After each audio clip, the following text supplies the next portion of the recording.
Good morning. मैं doctor सरिता Kumawat, home science की associate professor, आपको टेक्सटाइल्स एंड लॉन्ड्री, वस्त्र विज्ञान एवं धुलाई कला विषय पढ़ा रही हूँ। वस्त्र विज्ञान और धुलाई कला विषय के सिलेबस के अनुसार हमारे 4 चैप्टर कंप्लीट हो गए हैं और आज 5वां चैप्टर रंग और रंगने की प्रक्रिया यानी डाइज एंड डाइंग प्रोसेस हम शुरू कर रहे हैं। इसमें रंगों के बारे में और कितने प्रकार के रंग होते हैं, किस प्रकार इसमें रंगाई होती है, वो सारे प्रोसेस और टाइप्स जो हैं वो हम पढ़ेंगे। तो आज का जो टॉपिक है वो रंग और रंगने की प्रक्रिया। हम ये देखते हैं कि वस्त्र उद्योग में रंगों का बहुत महत्व है।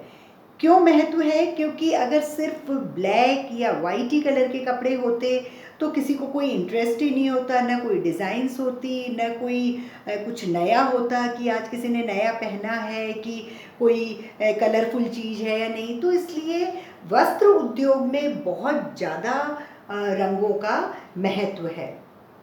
वस्त्र उद्योग के अलावा भी रंग जो हैं वो अपनी उपयोगिता दर्शाते हैं, जैसे खुशी में, दुख में, या फिर अगर हम इवन भोजन भी करते हैं तो हमारी थाली में हरे कलर की सब्जी या हरे कलर की चटनी, भूरे कलर की चपाती, पीले कलर की कोई कड़ी जैसी सब्जी, वाइट कलर का पुलाव, लाल कलर का चुकंदर या भरवा टमाटर, सफ़ेद कलर के चावल। तो इस तरह से एक थाली में अगर हम 7-8 चीज़, एक बैलेंस डाइट हम लेते हैं तो उस थाली में भी रंगों का महत्व है। अगर एक ही जैसे सब पीली पीली पीली चीज़ें होती है तो आदमी को भोजन नहीं करने की इच्छा करती है।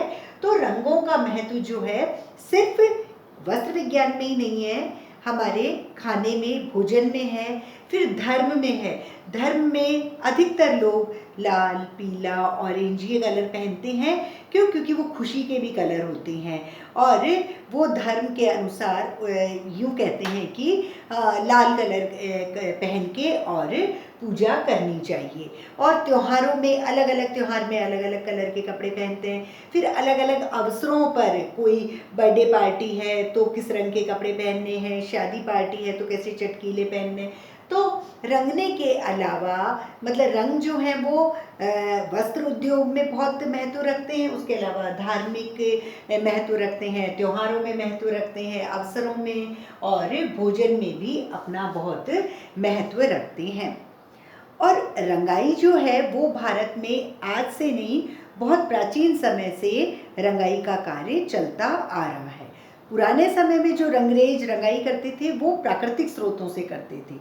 जैसे नीले रंग के फूल लेके आ गए नील के, तो वो नीला रंग हो गया, उस नीले रंग को बनाया और कपड़ों को या दीवारों को या जिस भी चीज़ को, तो उनको प्राकृतिक स्रोत से ही वो कोई भी रंग को लेके आते थे। फिर रंगों की महत्व हम ये भी समझते हैं कि जैसे लाल, पीले और नारंगी ये रंग जो होते हैं ये गर्म रंगों में आते हैं। और गर्म रंग जो हैं वो हम सर्दी में भी पहन सकते हैं, वैसे गर्मी में भी पहन सकते हैं, लेकिन सर्दी में पहनते हैं तो ज़्यादा सुहावने लगते हैं। प्लस इन कलर से खुशी, शुभ कार्य, क्रियाशीलता, सुखी जीवन, सत्य, ये सब जो है वो लाल, पीले, ऑरेंज, इनसे ये सब चीज़ें दर्शाती हैं। उसके अलावा जैसे नीला, हरा, बैंगनी ये कलर थोड़े ठंडे कलर होते हैं। इनको हम गर्मी में पहनते हैं तो ये हमको सुहावने लगते हैं। हालांकि इन कलर से भी सुख, शांति, ठंडापन ये सब चीज़ें ये कलर दर्शाते हैं।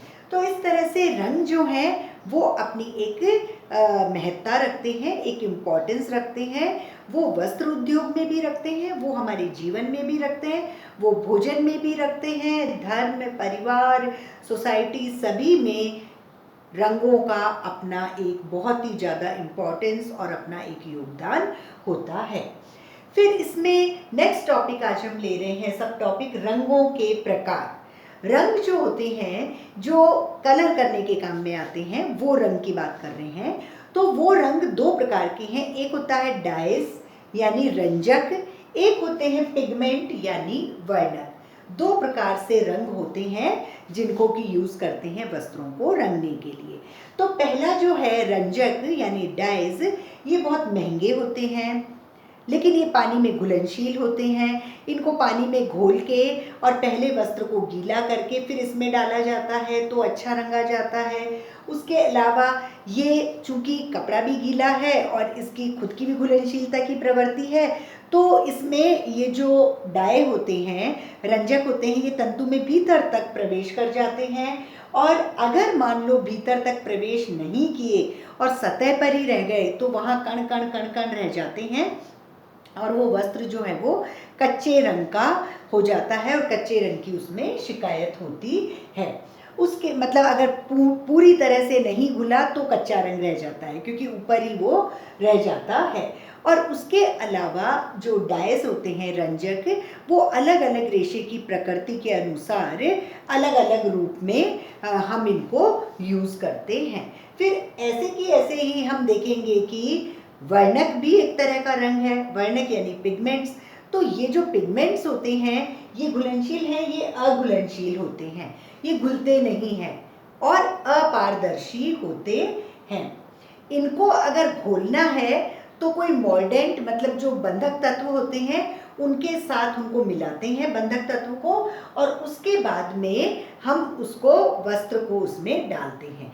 या फिर जो स्पिनरेट जो एक मतलब वो छेद वाली कटोरी से जो हम सिंथेटिक फैब्रिक और सिंथेटिक फाइबर बनाते हैं, सिंथेटिक फैब्रिक के लिए, कृत्रिम वस्त्र के लिए कृत्रिम तंतु जब बनाते हैं तो कृत्रिम तंतु में जो घोल होता है हम उस कच्ची सामग्री में भी पहले ही रंग डाल देते हैं, तो वो ये वर्णक होते हैं। तो फिर बहुत ही पक्का रंग उस पर चढ़ता है। लेकिन कई बार जो है वो पिगमेंट्स अगर हम यूज़ करते हैं वर्णक, तो ये शीघ्रता से भी अंदर चला जाता है, शीघ्रता से रंग कर देता है, सरलता से भी कर देता है और बहुत कम पैसे में भी होता है। लेकिन कई बार क्या है, ये फैल जाता है या चढ़ता ही नहीं है, फीका ही रह जाता है।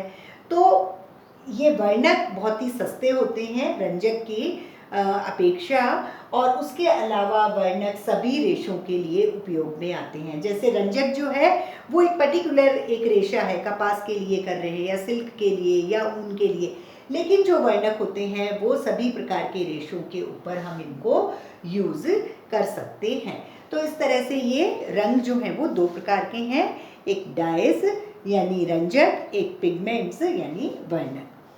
सेकेंड टॉपिक हम इसमें आज सब टॉपिक ले रहे हैं, सोर्सेज ऑफ डाइज, रंगों की प्राप्ति। रंगों की जो प्राप्ति होती है वो दो तरह से होती है, या तो नेचुरल डाइज यानी प्राकृतिक रंग, और या फिर सिंथेटिक डाइज यानी संश्लिष्ट रंग। संश्लिष्ट तो बनाते हैं कृत्रिम रूप से, और जो नेचुरल है वो प्राकृतिक होते हैं। तो पहले हम रंगों की प्राप्ति जो सोर्सेज हैं उनमें हम पहला सोर्स पढ़ेंगे आज, प्राकृतिक रंग, नेचुरल डाइज। नेचुरल डाइज कई प्रकार के हैं, उनमें एक होता है वनस्पति रंग, वेजिटेबल डाइज, एक दूसरे होते हैं प्राणिज रंग, एनिमल डाइज, तीसरे होते हैं खनिज रंग यानी मिनरल डाइज। तीन तरह के डाइज होते हैं प्राकृतिक रूप में। पुराने समय में भी इन्हीं को यूज़ करते थे और आज भी हम इनको कई बार यूज़ कर लेते हैं जब तक कि किसी को कुछ नुकसान ना हो। जैसे पहला है वनस्पति रंग, वेजिटेबल डाइज। वेजिटेबल डाइज में पुराने समय में फल, फूल, पेड़ की छाल या फिर पत्तियाँ या फलियाँ उनको इकट्ठी करते थे और उनसे कलर बनाया करते थे और वस्त्रों को रंगा करते थे। लेकिन आज भी कुछ रंगरेज इनको यूज़ करते हैं अगर उनको इजीली ये फूल मिल जाते हैं कम लागत में। जैसे कि फूलों से बनाते हैं केसर, पलाश, हरसिंगार, टेसू, इन सब फूलों को पानी में गलाया जाता है, पकाया जाता है, पकाकर उसका रंग निकाला जाता है और उस रंग में वस्त्र को रंगा जाता है तो वो लाल, पीला, ऑरेंज सा कलर आ जाता है। फिर फलों से भी रंगरेज रंग निकालते हैं, जैसे अनार है, जामुन है, हरड़, बहेड़ा, ये जो फल और ये हैं इनको कूटा जाता है, कूट कर इनको भिगो देते हैं।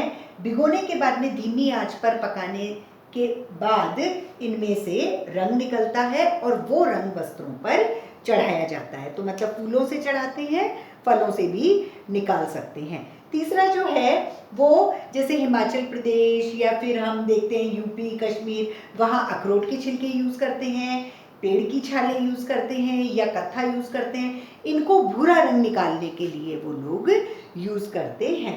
तो इस तरह से ये वनस्पति रंग वेजिटेबल डाइज के बारे में हुआ। दूसरा प्राकृतिक रंग है प्राणिज रंग यानी एनिमल डाइज। एनिमल डाइज आजकल यूज़ नहीं करते क्योंकि वो बहुत ही महंगा पड़ता है और वो एथिक्स के खिलाफ है। जैसे मछलियों को मार कर बैंगनी कलर इस्तेमाल करते थे, बैंगनी कलर बहुत सारी मछलियाँ मार के थोड़ा सा बैंगनी कलर आता था और फिर उस रंग मतलब वस्त्र को रंगते थे, तो वो आजकल बिल्कुल बंद हो गया। ये मतलब एक तरह से जुर्म भी होता है और हम किसी जीव की हत्या भी नहीं कर सकते, लेकिन पहले ये प्राचीन समय में हुआ करता था। फिर जो मादा घोंघे हुआ करते थे उनसे भी लाल कलर निकाला जाता था, बिल्कुल इकट्ठा करके थोड़ा सा लाल कलर निकलता था। लेकिन आजकल संश्लिष्ट यानी सिंथेटिक डाइज को ज़्यादा यूज़ किया जाता है क्योंकि जानवरों को रूल के मुताबिक मार नहीं सकते। फिर तीसरी तरह के प्राकृतिक रंग होते हैं खनिज रंग यानी मिनरल डाइज। मिनरल डाइज में भी कुछ रंग बनाए जाते हैं, जैसे पीला रंग बनाने के लिए लेड क्रोमेट को पोटेशियम बाइकार्बोनेट के साथ प्रतिक्रिया कराई जाती है।